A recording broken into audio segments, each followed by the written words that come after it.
Bonjour mes amis, que Dieu vous bénisse tous, que le Saint-Esprit, l'Esprit de Dieu, l'Esprit qui ressuscite les morts, l'Esprit qui fait donner vie, et non une petite vie médiocre, mesquine, que les personnes vivent normalement, mais une vie abondante et éternelle, une vie de paix, une vie de vie, une vie avec vie. Que le Saint-Esprit vienne illuminer la compréhension, ou plutôt les compréhensions des personnes, pour qu'elles comprennent la volonté de Dieu et obéissent et pratiquent cette parole, ce qu'il a ordonné. Vous qui me regardez en ce moment et dites ainsi, je ne crois pas en Dieu. Je ne crois pas en Dieu parce que je vois tant d'injustices, de calamités, tant de choses erronées. Je vois que les bonnes personnes souffrent et les personnes mauvaises, perverses, ont du succès. Vous voyez mal. Certainement que vous ne voyez pas bien, parce que les personnes qui vivent dans le péché, mes amis, souffrent 24 heures sur 24. En dehors, il semble qu'elles vont bien. À l'extérieur, il semble qu'elles sont heureuses. Mais ce n'est que quelque chose d'apparent à l'intérieur. Elles sont détruites à cause du péché. Et le péché fait la personne souffrir. Il n'y a pas d'autre chemin. Comment la personne qui commet le péché, qui sème ce qui est péché erroné, va moissonner ce qui est bon? Comment? Sauf si Dieu était injuste. Voyez, l'histoire d'Israël, du peuple d'Israël, montre le caractère de Dieu, la bonté de Dieu, la miséricorde de Dieu, la compassion de Dieu. Il veut le meilleur pour nous. Il est Père. Il est Père. Et il sait ce qu'est être Père. Parce que c'est lui qui a créé, institué la famille, le foyer. C'est lui. Donc il sait ce qu'est être père, mère, enfant. Il sait. Sauf que vous, comme père, comme mère, et qui pensez que Dieu est injuste, que les mauvais s'en sortent bien dans ce monde et que les bons s'en sortent mal, vous pensez cela? Faites attention. Faites très attention. Dieu, dans son infinie miséricorde et compassion, dit ainsi dans sa parole au peuple d'Israël qui a été rebelle et qui souffre jusqu'à aujourd'hui la guerre entre l'Ukraine et la Russie. C'est entre les Juifs. Ils sont tous Juifs. Saviez-vous cela? Eh oui. Même Israël ne veut pas se mettre dans cette dispute parce qu'ils sont Juifs, ils sont frères. C'est des Juifs tuant des Juifs, des frères tuant des frères. Donc, voyez ce que Dieu dit à son peuple. Voyez l'expression divine, Dieu parlant. Voyez le sentiment, son sentiment envers son peuple et tous ceux qui ont des oreilles pour entendre sa voix. Il dit, « Oh, si tu étais attentif à mes commandements. » Voyez, quelle douceur, quel amour, quelle considération. Il n'a pas besoin de cela parce que Dieu est Dieu. Il est auto-existant, il n'a pas besoin de s'exprimer avec compassion, miséricorde envers un peuple rebelle. Mais c'est qu'il aime. Et il veut sauver, mais il ne peut pas sauver si les personnes résistent à marcher en accord avec leurs paroles. Quand Adam et Ève sont tombés en tentation, ils ont perdu le sens de ce qui est correct et n'ont vécu qu'en accord avec ce qui est erroné. Quand Dieu les a créés, il les a créés parfaits comme Dieu est parfait.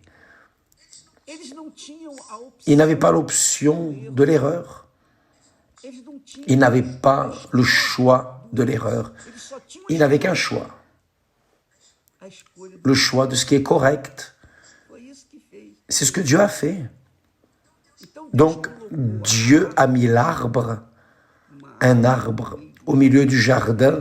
Il a dit, cet arbre est mien, c'est à moi, c'est personnel. N'y touchez pas, parce que le jour où vous y toucherez, vous mourrez. Vous mourrez.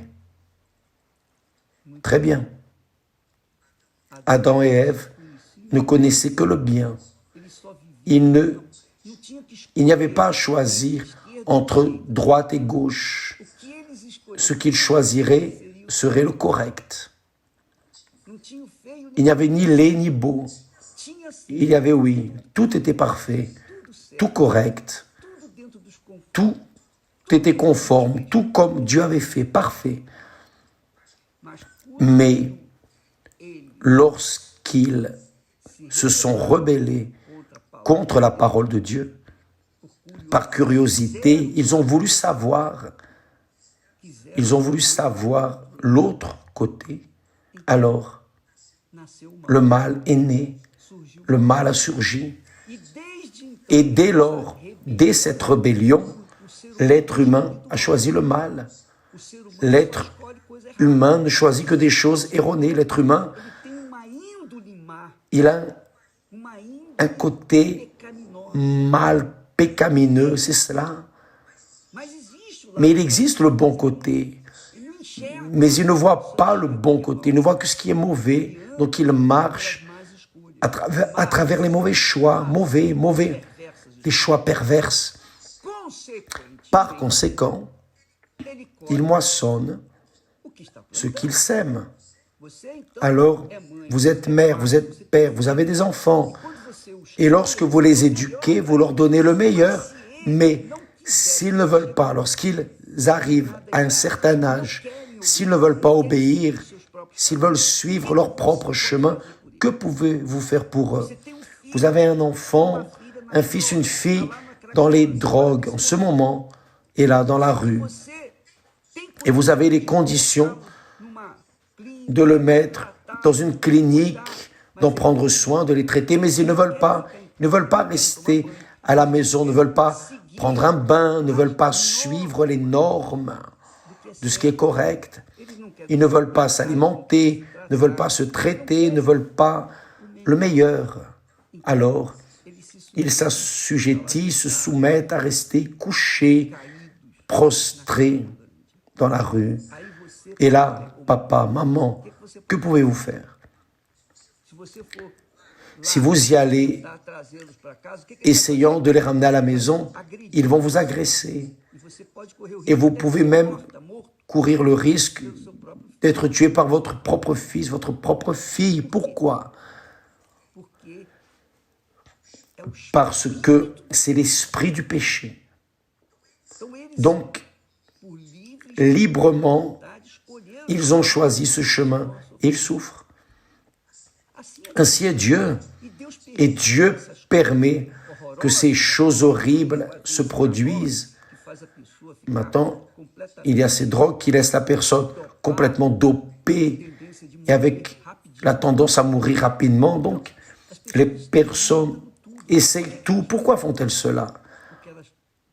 Parce qu'elles veulent suivre les désirs de leur propre cœur et ne veulent pas écouter l'intelligence, la sagesse de Dieu qui est sa parole.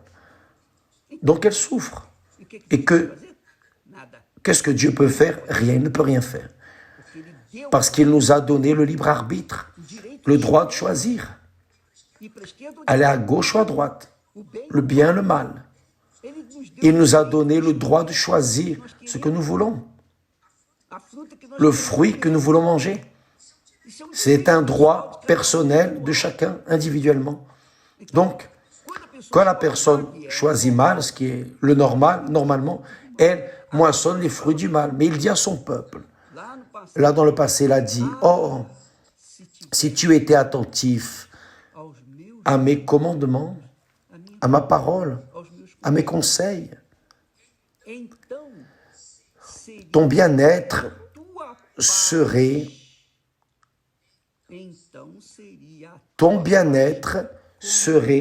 comme un fleuve. » Lorsque vous voyez un fleuve, vous voyez que le fleuve suit tranquillement. Il va tout doucement, les eaux avancent, tout va vers la mer. Ils vont vers la mer. La mer représente Dieu qui les reçoit. Et le fleuve suit son chemin.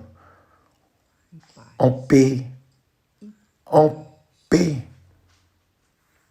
Il dit, « Oh, si tu étais attentif à mes commandements, à ma parole, ton bien-être serait comme un fleuve.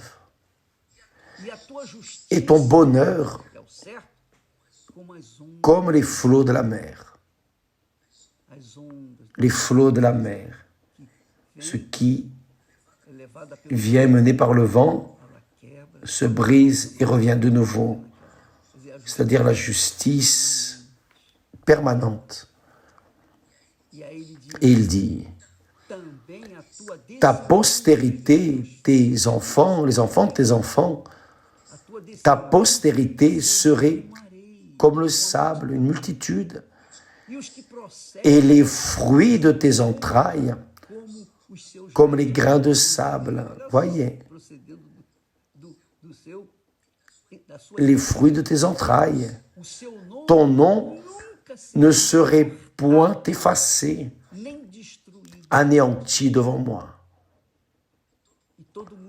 Et tout le monde va avoir un nom permanent, n'est-ce pas? C'est pour cela que les politiciens mettent les noms de personnes importantes, leurs noms sur les places, les rues, pour essayer de perpétuer leur nom. Sauf que le chien va là, fait pipi, et d'autres choses. Oui ou non? Bien là, sur le nom. Là, à l'endroit où est le nom de la personne. Mes amis, nous allons mettre les points sur les i. Si vous n'avez pas de paix, ce n'est pas parce que Dieu a enlevé votre paix, mais ce sont vos choix qui ont enlevé votre paix. Vous avez constitué une famille, vous êtes mariés, c'était une fête, ce fut merveilleux. Les premiers jours, les premiers mois de mariage ont été une merveille. C'était la joie, que du plaisir, joie. Mais un jour, vous avez regardé une autre personne et vous avez désiré cette autre personne et vous êtes tombé. Et là, qu'est-il arrivé? Les problèmes ont commencé. Vous avez commencé à vouloir cacher un mensonge. Vous avez essayé de toutes vos forces de cacher le mensonge, de la trahison, de l'infidélité, de la déloyauté, de ce jurement que vous avez fait sur l'autel devant Dieu et les autres témoins. Que se passe-t-il maintenant? Vous n'avez plus de paix. Vous avez perdu la paix. Donc, quand la personne pêche, faites attention, quand la personne commet le péché, la paix qu'elle avait sort et laisse la place aux peurs, aux doutes, à l'insécurité, à l'intranquillité. Cela reste dans sa tête, sa conscience, 24 heures sur 24, peu importe si elle a des yachts, des avions, des richesses, de l'or, mais cela est dans sa tête et elle n'a pas de tranquillité. C'est ce que dit le texte sacré. C'est ce que dit la parole de Dieu. À la fin de ce chapitre 48 d'Ésaïe, Dieu dit, il n'y a point de paix pour les méchants, pour le pécheur. Il n'y a pas de paix. Je n'ai pas créé l'homme pécheur. Je l'ai créé parfait pour vivre dans la justice, mais il a opté pour le péché, pour la transgression. Alors, il moissonne ce qu'il est en train de planter, ce qu'il a planté. Donc, comment allez-vous renverser cette situation? Comment puis-je changer ma situation, évêque? C'est simple. Arrêtez maintenant, déterminez maintenant de faire ce qui est erroné. Lavez votre âme, confessez vos erreurs, vos faiblesses, vos péchés. Mettez tout sur l'autel de Dieu.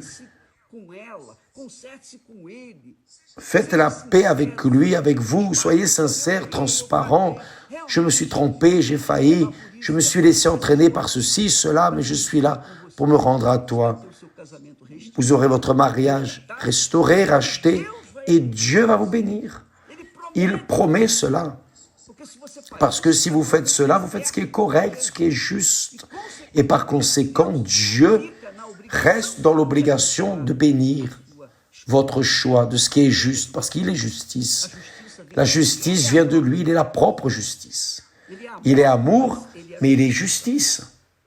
Donc, la justice, la personne qui vit dans la justice, une vie correcte, intègre, alors, elle a la paix. Elle a la paix. Si, mes amis, vous voulez réparer votre vie, par exemple, demain, nous aurons des réunions tournées vers la paix dans toutes les églises universelles, dans le monde entier. Vous qui n'avez pas de paix et voulez réparer votre vie, faites un paquet de tout ce que vous avez fait, de ce que vous avez fait d'erroné, apportez ce paquet, ce sac de péché, mettez-le là sur l'autel de Dieu. Mettez votre cœur sur l'autel. Venez vous rendre, oh mon Dieu, je me suis trompé, j'ai failli. Je reconnais que je suis le coupable, mais je veux réparer cela. Si vous faites cela, je doute que votre vie va continuer de la même manière. Vous allez recevoir la paix au même instant, parce qu'une fois que vous laissez le péché, le manque de paix vous laisse la torture à partir du moment où vous commencez à vivre dans l'intégrité. Les choses de votre extérieur peuvent encore être en train d'arriver, mais en vous, vous aurez la paix pour administrer et petit à petit résoudre vos problèmes, jour après jour, parce que Dieu va vous donner la sagesse. La paix est de Dieu. Jésus a dit, je vous donne ma paix, je vous laisse ma paix. Donc, Dieu seul a la paix à nous donner. Il n'y a pas de paix dans ce monde, il n'y en aura jamais.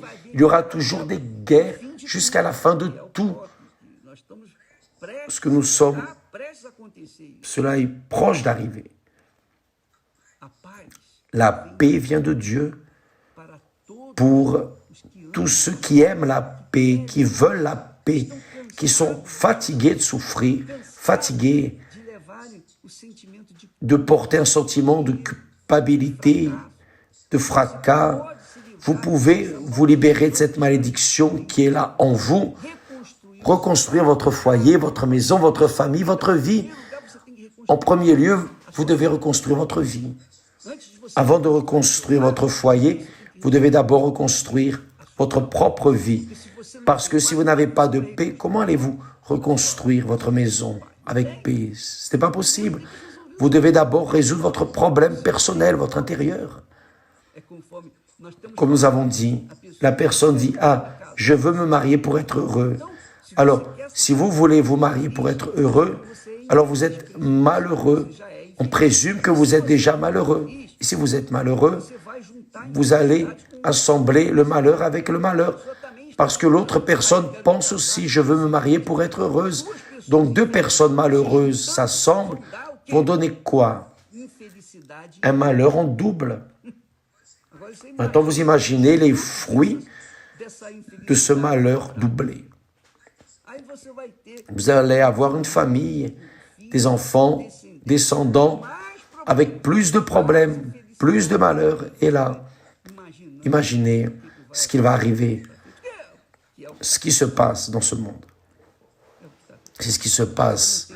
Les personnes n'ont pas de famille. Ils ont des enfants, des fils, des descendants, mais n'ont pas de famille, n'ont pas de foyer, n'ont pas de paix. Mais Dieu promet cette paix. Voyez. Oh, si tu étais attentif à mes commandements. Et tout le monde sait ce qui est correct. Nous tous, nous avons conscience de ce qui est correct et erroné. Même les enfants, elles naissent déjà avec cette conscience de ce qui est correct et erroné. Pourquoi?